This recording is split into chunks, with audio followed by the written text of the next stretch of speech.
Hi friends, எல்லாருக்கும் வணக்கம். சின்ன மருமகள் சீரியல்ல வர வாரம் என்ன நடக்க போகுது அப்படின்னு தாங்க இந்த வீடியோல பார்க்க போறோம். ஐஸ்வர்யாவோட பர்த்டேவை ரொம்ப நல்லாவே எல்லாருமே செலிப்ரேட் பண்றாங்க. கேக்லாம் கட் பண்ணி அவங்களும் ரொம்ப சந்தோஷமா இருக்காங்க. அதுக்கப்புறமா சேது வந்துட்டு தமிழ்ச்செல்விக்கு குழந்தையை காட்டுறதுக்காக கிளம்பி போயிடுறாரு. இந்த கேப்ல ஐஸ்வர்யா வந்துட்டு வேணும்னே சாவித்ரி, தாமரை இவங்க கிட்ட போயிட்டு எனக்காக சேது மாமா ஜுவல்ஸ், சாரி எல்லாம் வாங்கி கொடுத்தாங்க அப்படின்னு சொல்லும்போது, உனக்கு இந்த விஷயம் தெரியாதா? அது ஒன்றும் சேது வாங்கி கொடுக்கல, உங்க ஆன்ட்டி தான் வாங்கி கொடுத்தாங்க அப்படின்னு சொல்லிட்டு சாவித்ரி சொல்றாங்க. இதை கேட்டு ஐஸ்வர்யா ரொம்பவே கஷ்டப்படுறாங்க. அப்போ மாமா நமக்காக எதுவுமே வாங்கி தரலையா அப்படின்னு சொல்லிட்டு யோசிச்சுட்டு இருக்காங்க. அப்புறமா நைட் ஆயிருது. சேது வராரு. சேது வந்ததுக்கு அப்புறமா கேட்குறாங்க, ஏன் மாமா இப்படி பண்ணீங்க? நீங்க வாங்கி தரலன்னா கூட பரவாயில்ல, ஒரு சின்ன கிஃப்ட் கூட உங்களால வாங்கி தர முடியலையா? இவ்வளோ காஸ்ட்லியா வாங்கினாலும் நீங்க எதுவுமே வாங்கல தானே? ஆனா பொய் சொல்லியிருக்கீங்க நீங்க வாங்கி கொடுத்தேன்னு சொல்லிட்டு. எனக்கு எவ்வளோ கஷ்டமா இருக்கு தெரியுமா? அப்படின்னு சொல்லி சொல்றாங்க.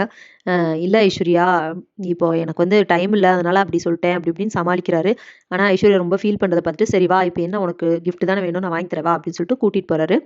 அந்த நைட் டைம்ல கூட்டிட்டு போயிட்டு எல்லா கடையும் தேடுறாங்க. கடையெல்லாம் க்ளோஸ் பண்ணியிருக்கு. கடையெல்லாம் க்ளோஸ் பண்ணியிருக்கே ஐஸ்வர்யா, இந்த ரோட்டு கடை தான் ஒண்ணு இருக்கு அப்படின்னு சொல்றாரு. பரவாயில்ல மாமா, நீங்க கிஃப்ட் வாங்கி கொடுக்குறது எனக்கு சந்தோஷம். எங்க வாங்கி கொடுக்குறீங்க, எவ்வளோக்கு வாங்கி கொடுக்குறீங்கலாம் எனக்கு சந்தோஷம் இல்ல மாமா அப்படின்னு சொல்றாங்க. சரி வா அப்படின்னு சொல்லிட்டு சேது கூட்டிட்டு போய் அந்த கடையில ஒரு சாரி வாங்கி கொடுக்குறாங்க. வாங்கி கொடுத்துட்டு இனிய பிறந்தநாள் வாழ்த்துக்கள் அப்படின்னு சொல்லிட்டு அவங்க பர்த்டே விஷ் பண்றாங்க. ஐஸ்வர்யா ரொம்பவே சந்தோஷப்படுறாங்க. அதுக்கப்புறமா வீட்டுக்கு வந்துடுறாங்க. வீட்டுக்கு வந்ததுக்கு அப்புறமா வந்துட்டு அடுத்த நாள் இந்த விஷயத்த வந்துட்டு ஈஸ்வரி அப்புறம் சாவித்ரி இவங்க எல்லாத்துக்கிட்டையும் வேணும்னே சொல்றாங்க. மாமா நேத்து நைட் எனக்கு கூட்டிட்டு போய் எனக்கு கிஃப்ட் வாங்கி கொடுத்தாரு அப்படின்னு சொல்றாங்க.